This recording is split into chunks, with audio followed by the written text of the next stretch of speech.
Hey, hey, we don't want no spring. I'm packing up my 4-year-old daughter, and we are driving home to Alabama. This is something that concerns people. We need to have a bill that is clean, that comes to the floor. We passed the $1.1 billion bill for Zika, which was the level agreed to in the Senate. Baby likes to be outside a lot, so it's like, and I'm constantly getting bit by mosquitoes, so yeah, that would be a good concern for me. And my daughter's concerned too. New concerns tonight over that Zika virus as Congress remains deadlocked on a bill that would take measures to combat the disease.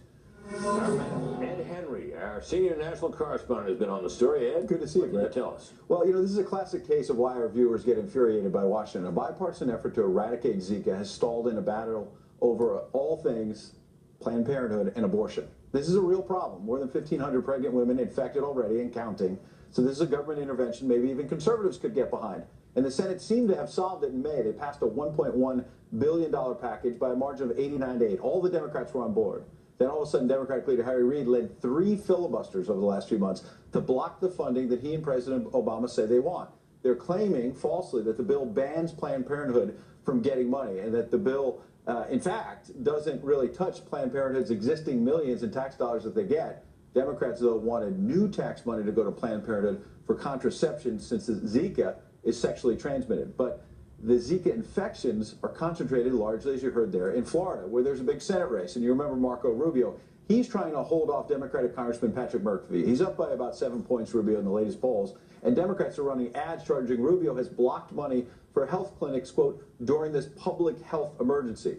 When, in fact, Rubio voted for the $1.1 billion package, and Murphy actually voted against it. He's a congressman right now, Murphy, and he voted against it in the House. So what this really is a proxy war over, you know, this Senate battle in Florida that has tied up the Senate on something that they should have gotten done a long time ago. It's a little brazen, though, isn't it, for the Democrats to be saying that Republicans, including Rubio, are blocking the bill when their guy voted against it. Right, over Planned Parenthood. Well, why does that matter? Because Planned Parenthood comes up, of course, in the presidential race and in a lot of these Senate battles. And when you look at the map, it's concentrated in Florida, this story, because of Zika.